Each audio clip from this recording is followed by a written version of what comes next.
Hello, আসসালামু আলাইকুম বন্ধুরা। তো আজকে রান্না করব আস্ত খাসির রান। তো খাসির রানটাকে আমি ভালো করে ধুয়ে পরিষ্কার করে কেচে কেচে নিয়েছি।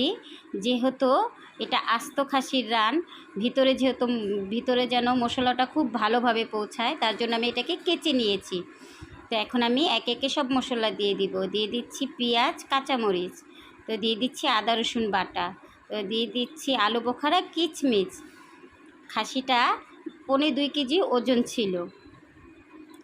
তো এখন দিয়ে দিব হলুদের গুঁড়া, মরিচের গুঁড়া, দিয়ে দিচ্ছি আস্ত গরম মশলা, তো দিয়ে দিচ্ছি ধনিয়ার গুঁড়া, দিয়ে দিচ্ছি সাদা গোলমরিচের গুঁড়া, দিয়ে দিচ্ছি কালো গোলমরিচের গুঁড়া, তো দিয়ে দিলাম লবণ।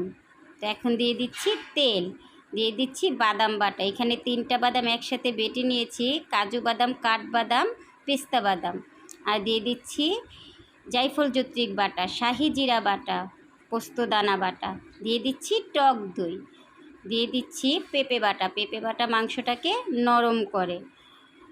তো এখন আমি ভালো করে মেখে নিব মশলাটাকে, মাংসের সাথে খুব ভালো করে মেখে নিব। তো আমি একটু ভালো করে এটাকে মেখে নিচ্ছি যেন রানটার ভিতরেও মশলাটা যায়। তো আমার মাখানো শেষ, খুব ভালো করে মাখানো শেষ। তো এখন এটা আমি চুলাতে বসিয়ে দিয়েছি। তো কিছুক্ষণ অপেক্ষা করি রানটা রান্না হোক। তো এই তো কিছুক্ষণ পরে চলে আসলাম। তো এই তো খাসির রানটা রান্না হচ্ছে। তো এই তো রান্না হোক। এই তো খাসির রানের ফাইনাল লুক।